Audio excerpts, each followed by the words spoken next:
breaking down the political landscape. This is KQ Truth for you. Political honesty rooted in God. This is KQ Truth for you. Good evening. Welcome to KQ. I'm Ken. I'm Kevlon. Be sure to like, share, and subscribe. This is KQ the Truth for you.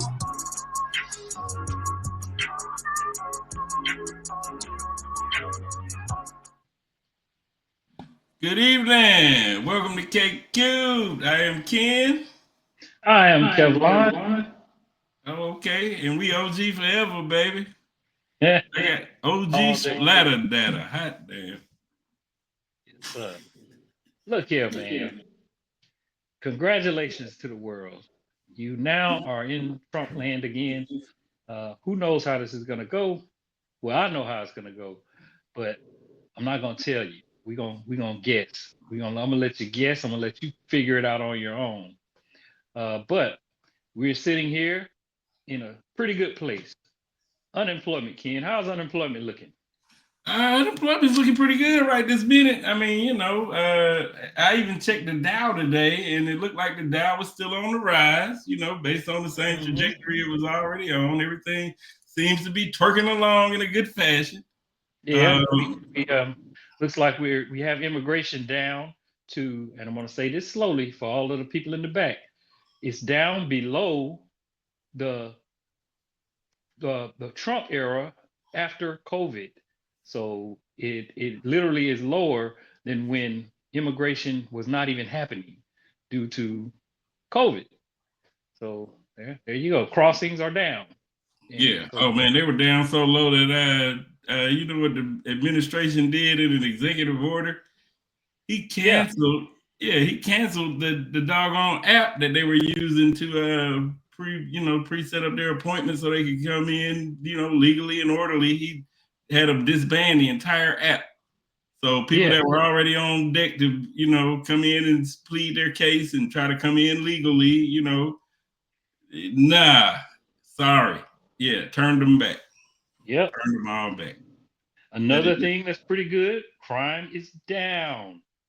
Crime is down below any point in the Trump administration right now. Yeah. Oh, yeah. All violent crime. Yeah, I mean, well, the way you got to look at it is if people have jobs, if people have opportunities, if people are getting money, they tend to commit less crimes. Yeah, hello. Yeah, no doubt. I mean, I'm saying if all of your bills are paid and everything good, you really ain't got, even if you do, indulge a little bit in that dang on stuff, you indulge, but you still go to work the next day because you got to get the money to supply your habit, but you're getting it legally. You know what I'm saying? You ain't got to go steal nothing. But, job the unemployment is down, so crime wages is down. Are up. Wages are up, so crime is down. Yeah, it goes hand in hand. The GDP is steadily growing. Our gross domestic product, how we gauge our economy, steadily growing. So every indicator so far, inflation is way down. Prices are no longer increasing. Now, we'll say that we have a housing issue. Affordable housing is a problem in the country, and that's something that I'll say it's unlikely that a president can just snap their fingers and do something about. That will take multiple steps and multiple layers. Those things that Kamala was talking about. Man, Kamala had a plan for all that. Kamala had a plan for all that stuff, man. She was talking about doggone building 30 million more houses, and you build that many more houses, then of course the prices are going to come down. You need inventory. Yeah, and helping people with their down payments. All the actual things that are keeping people from being able to afford housing. Those were the things that Kamala was going to address. But keep in mind, Trump has no plan for none of that. He don't even have a concept of a plan. So he don't even have a concept for some of that stuff, man. He ain't got a concept. Yeah. Here's the exercise. It's still in the workshop brainstorming phase. So here's the exercise. We're going to come back 4 years from now, and we're going to look at where we are then versus where we are now. And I'm sorry to tell you, it's not going to be as good. No. I'm just leaving it there. No, man. I wonder every single second that passes by if I should go on and somehow try to figure out how to cancel out my whole 401k and sit it to the side so that I can wait till it drops and then put it back in when it's at the low when another Democrat comes in the office. Because boy, I guarantee you ain't gonna be looking at the same numbers by the end of these next 2 to 4 years. You got to put the 2 in there because that's what they're saying. Because in the midterms are not going to be nice to this guy. They are not going to be nice. No, reality should have kicked in for at least 1/3 of Trump's voting populace by then. And they're going to allow that same crap to continue to happen. Yeah, they're going to see the decline at that point. Yeah. I mean, Trump is not going to all of a sudden wake up and become competent. He's not going to all of a sudden wake up and not want to go after his political enemies. He's not going to all of a sudden wake up and have no desire to lie. I mean, he's not going to understand economic strategies and foreign policy at the blink of an eye at any given point. So, it's pretty much a situation where he is going to be driving our country's policies based on his whims. He won't be relying on experts or people who have a great deal of experience and competence in any particular area, because that's not what the justification for him putting someone in the job is. It's all about loyalty and the willingness to do whatever he says. That's what the cult is about, what we talk about all the time. But so that's just my view on how things are going to go over the next 4 years. Hopefully we'll be okay. And it ain't good. So here is the discussion I've been having sidebars with all of my still ultra MAGA friends. And they talking about the pardons. So I said, these pardons are a mess that Trump just put in. Of course, I defended Joe Biden's pardons for a couple of days, and all of a sudden Trump hit, and then all of a sudden he done pardoned 1,500 people or whatever, 1,600 of the most violent, crazy people that tried to take over our entire government. That he sicked on the government, and it hadn't been adjudicated yet, so I could say he allegedly sicked on the government. So then they're like, well, don't say nothing about pardons to me because Joe Biden pardoned his family and Fauci and all those people, But my question is, who attacked the government? What crime did Joe Biden's sisters and brothers do? What crime? Tell me. These other people were adjudicated. They had juries. They had judges. All their business was laid out in the street, and boom, you are guilty of trying to overthrow our government. Was the result in a lot of cases. So this was the headline that really tripped me out. Exclusive. Trump starts new term with 47% approval. Jan 6 pardons unpopular. Reuters Ipsos poll finds. And they did even include. They're unpopular. Yeah. Oh yeah, he's unpopular, man. You can't So their logic. Let me just get this straight. Their logic is because because Joe Biden pardoned his family members, who the incoming Trump FBI director has had on his enemies list that's been published for weeks and months now. Since Biden pardoned those people, Trump's pardons for criminals who attack the federal government in order to overthrow an election was justified. Those pardons Trump did was justified because of what Biden did. No, they are These not. people are not long on logic, man. And they ain't long on a whole lot of stuff. Logic and smarts, I think, falls in that category. When did Joe Biden's family attack the capital of the United States? When did that happen? Yeah, crapping the rotundas.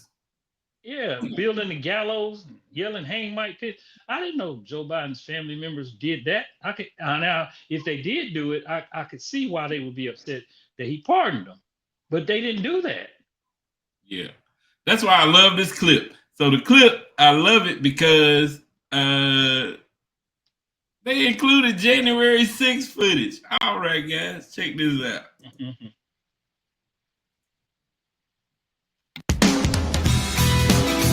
Hey. U.S. President Donald Trump's sweeping pardon of more than 1,500 people charged with crimes in the January 6th attack on the U.S. Capitol drew outrage from lawmakers as well as police officers who battled the mob in 2021. The unconditional pardons come despite both Vice President J.D. Vance and Trump's pick for Attorney General, previously saying they believe those who committed violent crimes were unlikely to be pardoned. Reuters reporter Joey Axe. This is a really clear signal right off the bat that Trump in his second term is not going to feel particularly constrained. So this is a big one. He's going to do what he wants to do without a lot of regard for whether it's popular, whether other people on his team, whether other Republicans think it's the right thing to do. This is Trump 2.0. This is an unfettered president who feels that he can use executive power as aggressively as he wants to. The message, if you want to call it that, to his supporters is that he's rewarding those who are loyal to him, right? But the more dangerous version of that, I suppose, is he's signaling that even people who engage in political violence can be assured that he'll take care of them as long as it was done in support of his political aims.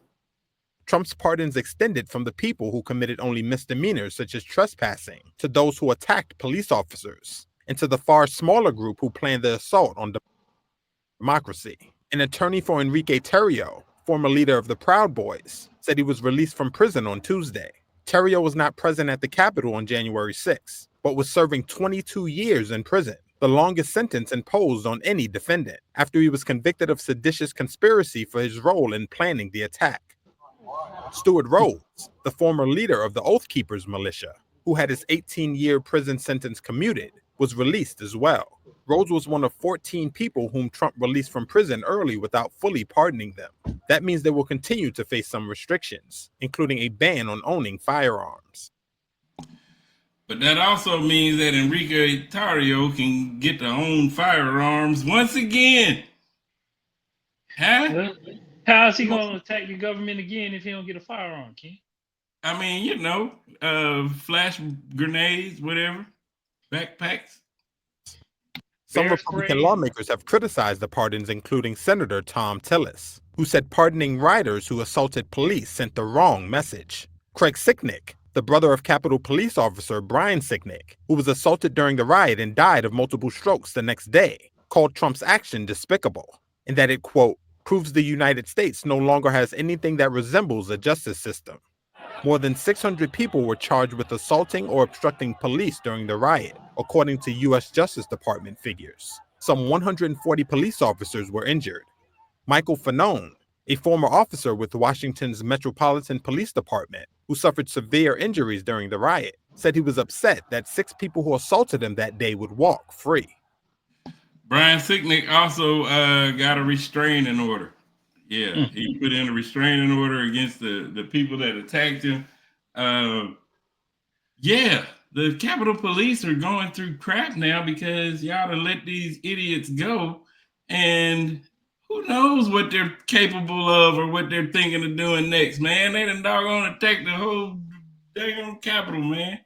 And think about it, Ken. Think about it. You're a Capitol policeman. You spent hours in hand-to-hand combat, basically at the end of your at the end of your life, potentially. I mean, you were there with the threat of death hanging over you for hours in a massive crowd of people.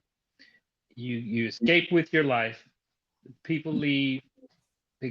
Some of them get caught and convicted, and the president of the United States decides that he's going to excuse that away and let those people out after he himself sat still for hours as you yourself were being attacked. Can you imagine how horrible that must feel to them? And that dude, he Boy, he's the one who told him to come out there and it will be wild and all that stuff, man. Yes, and then sat there for hours. Yeah, for hours. And people actually went in and they knew people, everybody knew that this was not something you had to guess at. Every single American who pays any attention to politics in this country knows that Donald Trump sat still while the Capitol was under attack, and he was the chief law enforcement officer in the country at the time. The National Guard was under his control. He did absolutely nothing except tweet out at 2:04 in the afternoon that Mike Pence was not was too afraid to do the right thing and stop the count, which put Mike Pence's life in danger. So they know all of this. He says he's going to pardon these people that attacked the Capitol. They vote for him anyway and make him the president. I don't get it. I don't know how what y'all expect to come out of this. I don't know what y'all are trying to accomplish. What you think is going to happen to the United States when you put somebody like that back in office after all that you've seen? What do you think is going to happen? Yeah. What do you think? Yeah. Well, whatever you think, don't think it was my fault or my brother's fault. No, man, I'm just here hanging out, man, trying to have a good time and keep y'all aware of what the heck's going on. You know, Yeah. you know how we do, man. Yes. So whatever happens from here, there's no wiggle room, no scapegoat, no fakeness that can happen. Trump owns it from here. Every time a Republican comes in, when we have this stable type of economy, it goes to, you know what? It's gonna happen again. Yep. You won't be able to blame Democrats this time. Yep. This time it's gonna be fueled by a bunch of oligarchs that want to take everything from us, man. Yes, sir. Yes, sir. No doubt. I know Elon's invested in the price of eggs. That avian flu is on the rise, man. Y'all got it. How see? You know how Don't worry though. After they tank everything, the Democrats will be sitting right there again to drag us out of the ditch. So don't worry about it. It'll be all right. Yeah. Hey, much love. KQ. Okay, so yeah, peace out, y'all. This was a little bit of remorse going on, a little bit of sadness, a little bit of kind of disgust. Don't like to see criminals getting rewarded too tough. But we'll be back on the normal juicy goofiness next time. But for now, brace yourself and strap on because the ride's gonna be kind of rough. No diggity.